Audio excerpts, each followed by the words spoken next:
What you think of Jurgen's decision, and what is Brad's status for tomorrow?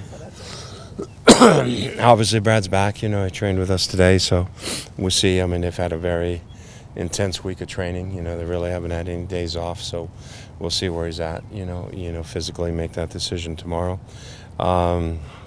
It's picking a World Cup squad is always difficult. And the decisions at the end of the group are always difficult. And when you're not there day to day, when you're not on the inside of what's going on, you don't know exactly why decisions come the way they are. But obviously, there's always going to be controversy. There's always going to be intrigue around certain decisions, and those are things that are U.S. soccer's concerns right now, not mine.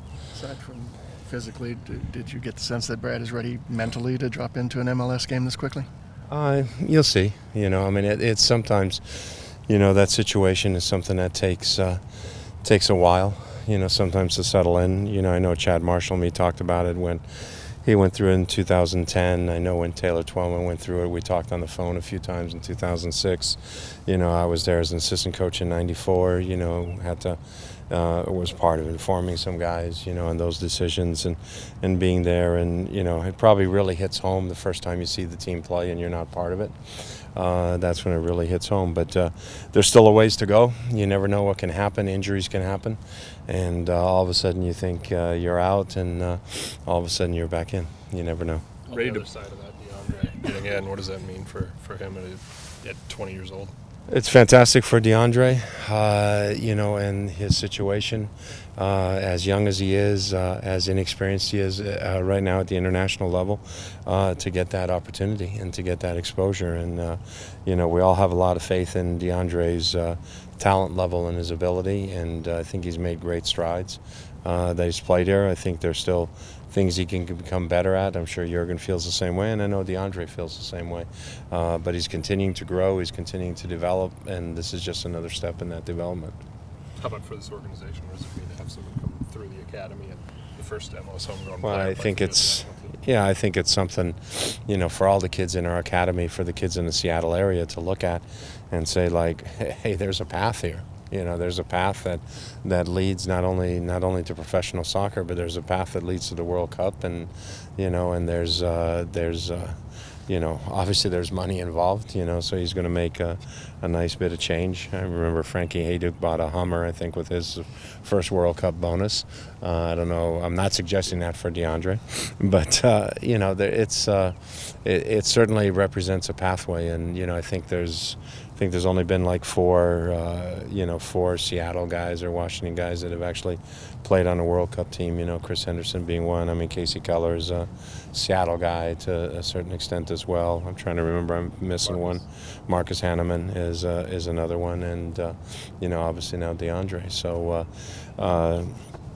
You never know. You make it at a young age and you think it's the first of many.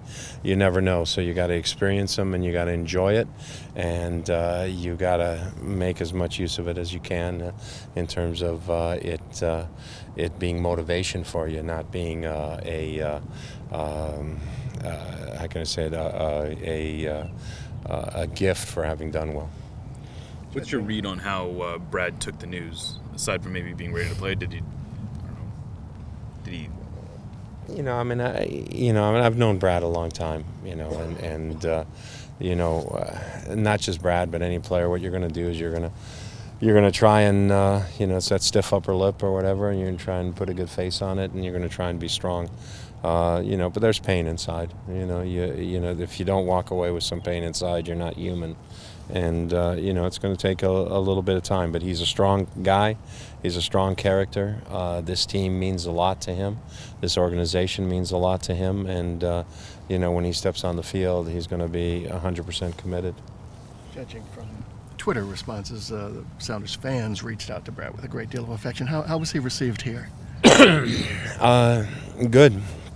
Good. I mean, we didn't make a big thing of it or anything like that, but, the teammates know, they know, and, Chad Marshall, his roommate on the road, is happy to have Chad back, so to have Brad back. Did you have any thoughts on Landon Donovan not making the squad? Again, like I said, that's Jurgen's decision. That's something he has to evaluate as it relates to Landon's individual abilities in the group. And you know, every coach would come to a different decision. You know, I mean, if you picked 5 coaches from across the U.S. and said, here's your pool of 30, pick your final 23, you'd have, you know, 5 different 23s. Everybody would differ at some point, at some time, you know, on maybe 2 or 3 players. You might agree on, you know, 17 to 20 of them, and then the other 3 you're going to differ on, but that's just natural. Think any of the other 5 would have left Donovan off? Pardon me? If you mentioned 5 coaches, you know, if they make their choices, they'd have 5 different 23s, but do you think anyone else would have left Donovan off? You know, hard to say. Hard to say. Again, you know, unless you're there every day, you don't know the details, you know, and you don't know what the thought process is and what the decision-making process is. So it's easy to sit back and criticize. And at the end of the day, you know, what is coaching or what is leadership in any business capacity is you're going to be held accountable based upon the decisions you make. And if you make decisions and you get more of them right than wrong, you're going to be considered a good CEO or a good coach. And if you get more wrong than right, then you're going to get fired, and you're considered a bad coach and a bad CEO. And you know, so the proof is in the pudding as you move forward. You know. What's Lamar's availability looking like tomorrow? With Lamar, it's a hamstring. It's not a knee. It's a hamstring, and he's. You know, he trained today. We didn't want him to push it. We feel it's minor, and we're just going to make a decision as to is it worthwhile risking it this weekend with it being minor. And just to be clear, it sounds like Evans is going to at least travel to Vancouver, whether or not you play 18 or not. Yeah, he's going. Yeah, Okay. Yeah, we're taking 20. Yeah, so. And it sounded like Akoli's MRI came back okay? Akoli's, was negative. He's, you know, so there's nothing structurally wrong at all. Thank you. Okay, thanks.